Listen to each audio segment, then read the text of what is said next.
What do you want us to talk about? What do you do when you have those days when you just don't feel like doing anything? Actually, Christine is lowering her voice thinking that she has a microphone there. She doesn't. The microphone is here. So her question is, what do you do in those days where you feel you don't want to do anything?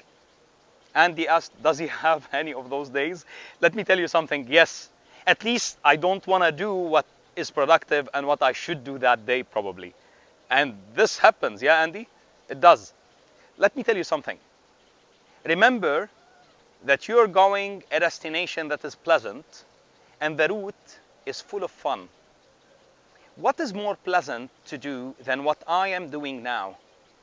What was more pleasant to do than what I've done 2 hours ago? To me, that's the most pleasant that I could do. Yes, probably it could have been in different order.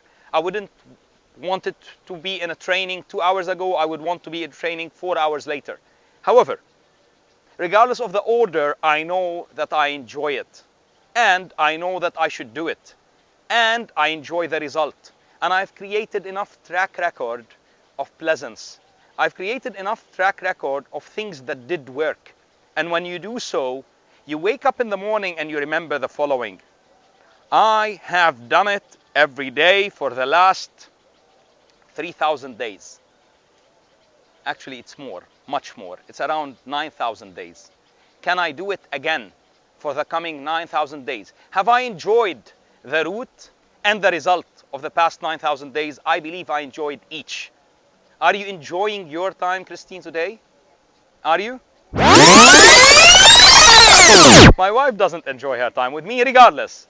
Some people do. I don't know, call them crazy. At the same time, while you're enjoying your time and achieving, remember, things do matter in life. And what does matter to you may not matter to others. When they call you crazy, and this is exactly what you go by, just because that's the lifestyle they've set. They call it a lifestyle. I call them cannot afford a life. They do barely a life. I live a life I can sustain. I enjoy it. I chose to live that way. I choose to do what I'm doing, and I want to choose to do what I want to do tomorrow. And if you choose today to do nothing, remember, why would I do nothing today? So that's the thought that you should start with. Why would I do nothing today? And what would I get to if I did nothing? And how much fun is it to do nothing? Remember, it's all about fun. It's not about laziness. Laziness is just a time that you can't pursue anything because you don't have a purpose. So find your purpose and you will not have those days. And when you do, call me, or actually never. Enjoy your day. Make your day.